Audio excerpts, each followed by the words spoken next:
안녕하세요. LMK 특강으로 에이플 학습법 끝장내기를 발표할 사회복지학과 3학년 이재영입니다. 가제부터 시험까지 종합편으로 준비를 해봤습니다. 목차는 종합편인 만큼 시험 공부부터 과제, 소소한 꿀팁으로 놓치기 쉬운 부분까지 말씀드리겠습니다. 시험 공부 계획 세우기를 첫 번째로 했는데요. 먼저 과목별 시험 날짜와 범위를 정리하고 2주 계획을 세우고 세부 계획을 세우는 식으로 현재 공부를 하고 있습니다. 먼저 과목별 시험 날짜와 범위 정리에서는 시험 과목별로 시험 시간 범위를 적고 목표 공부 횟수를 정하여서 과목 옆에 작성하고요. 그리고 주관적인 과목의 난이도와 시험 분량 그리고 시험 범위에 따라 자유롭게 주관적으로 작성해 주시면 됩니다. 2주 계획은 한눈에 볼 수 있는 달력에 시험일과 시험 보는 과목을 일렬로 표시한 후에 목표 공부 횟수에 따라 가장 먼저 보는 시험 과목부터 계획으로 작성하는데요. 목표 공부 횟수는 주관적인 과목의 난이도에 따라서 이 첫 번째 범위 정리할 때 정해 주시면 됩니다. 보통 저는 3회독을 하고 있기 때문에 이에 따라서 2주 계획을 정하고 있습니다. 세 번째는 세부 계획 안에 1일 계획과 체크리스트를 둘 다 작성하고 있는데요. 이 두 번째 작성했던 2주 계획표를 바탕으로 매일 학습할 공부량을 정하고 이에 대한 체크리스트를 작성합니다.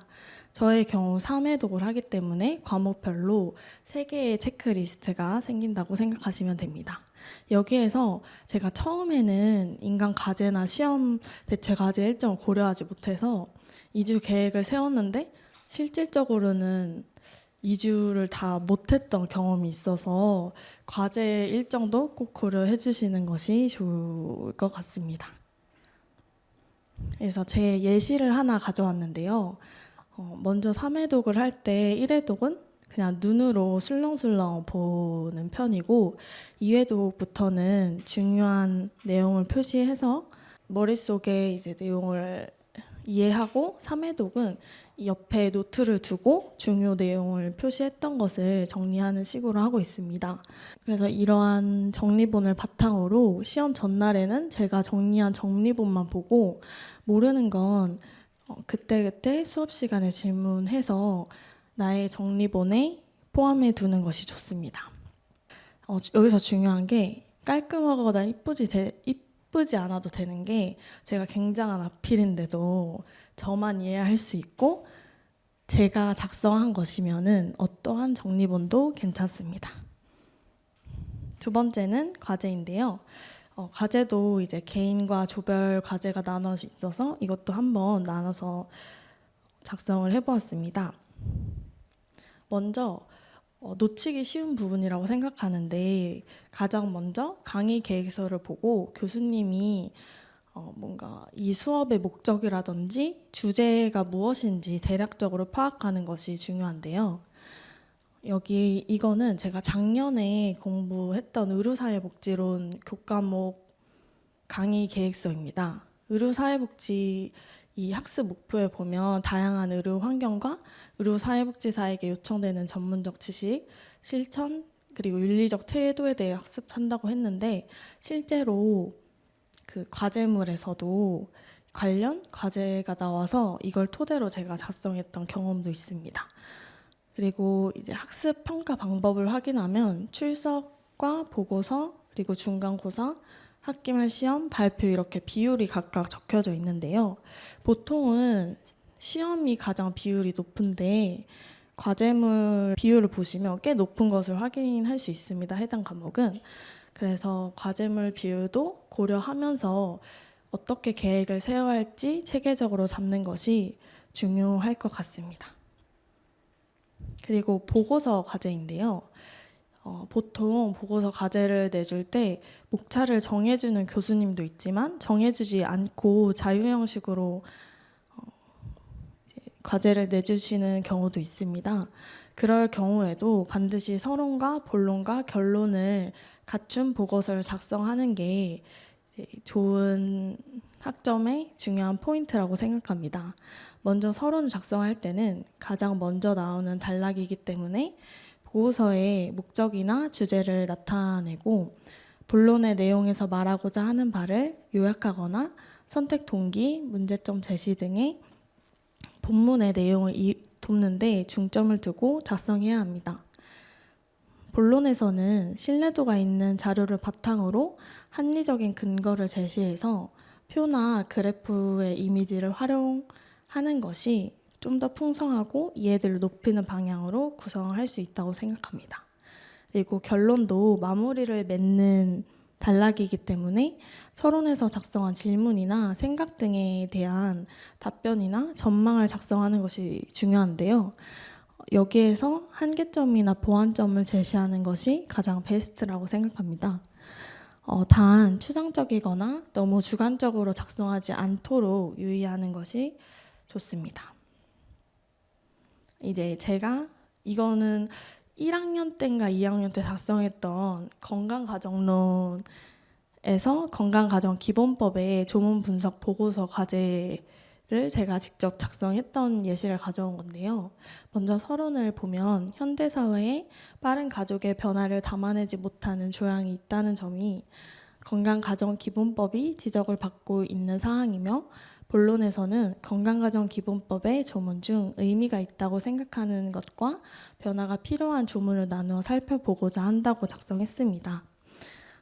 이렇듯 가장 먼저 나오는 단락에 목적과 주제를 나타내고 본론에서 말하고자 하는 내용을 짧게 요약해서 작성을 했었습니다. 그리고 본론은 목차에 따라 작성을 했고 결론 예시를 한번 보면 한편으로는 시대적 변화에 따라가지 못하는 문제도 나타나게 했고 이러한 건강가정기본법이 가진 강점을 토대로 하여 문제가 되는 부분들을 개정함으로써 진정한 목적을 실현하여 건강한 사회, 건강한 가족을 실효성 있게 만들어 나가길 기원한다라고 결론을 맺었습니다. 이 또한 마무리 맺는 단락이기 때문에 그 본론에서 얘기했던 한계점에 대해서 작성하고 객관적으로 답변하고자 했습니다. 여기서 중요한 점이 서론, 본론, 결론에 활용했던 참고 문헌은 반드시 작성해서 표절의 논란이 없도록 하는 것이 중요합니다. 그리고 제가 보통 PPT나 자료 조사 때 가장 많이 사용하는 3개 사이트를 가져왔는데요. 보통 통계청은 저희가 이제 사회복지학과다 보니까 인구 패널이나 노인 패널과 같은 그런 내용들이 필요할 때가 많습니다. 그러면 그 통계청의 방대한 속에서 이제 적절한 내용을 찾고 있습니다. 그리고 두 번째는 제가 가장 이 세 개 사이트 중에 가장 많이 사용하는 RISS라고 학술 연구 정보 서비스입니다. 이거는 현재 명지대 도서관에서 활용이 가능하기 때문에 검색해서 바로 이용할 수 있는데요. 방대한 양의 학위 논문이나 강의 자료를 무료로 열람할 수 있기 때문에 자료 조사할 때 참고하는 것을 강력 추천드립니다. 그리고 세 번째는 제가 PPT를 작성할 때 미리 캠퍼스도 많이 활용을 하지만 이 무료 픽토그램 사이트도 많이 활용을 하는데요. 이것도 여기에서 활용된 그 픽토그램도 많이 여기서 따온 경우가 많았습니다. 그래서 이 세 가지를 가장 많이 추천드립니다. 마지막 장에 왔는데요. 이거는 소소하지만 정말 중요한 꿀팁이라고 생각합니다. 제가 나름 열심히 해서 4.5 학점을 맞은 적이 몇 번 있는데 거기에서 나왔던 그런 가장 엑기스라고 생각합니다. 먼저 첫 번째는 1주차 OT 강의를 듣는 건데 간혹 개강 첫 수업은 출석에 포함되지 않는 경우가 많아서 학우분들이 많이 참석을 안 하는 경우도 있는데요. 근데 첫 수업에서 보통 교수님들이 전반적인 수업 진행이나 평가 방식, 그리고 시험 정보에 대해서도 미리 한 번씩 훑어주시기 때문에 출석하는 것은 좋다고 썼지만 필수인 것 같습니다. 그리고 두 번째는 학교 프로그램을 활용하는데요. 명지대학교에서 이제 우리 학습을 위한 프로그램이 생각보다 많이 있습니다.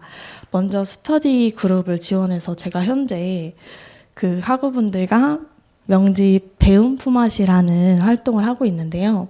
재학생 4명 이상이 함께 모여서 학습 활동을 진행하고 장학금까지 받을 수 있는 기회를 얻을 수 있는 좋은 프로그램입니다. 현재 진행하고 있고 굉장히 도움을 많이 받고 있는 것 같습니다.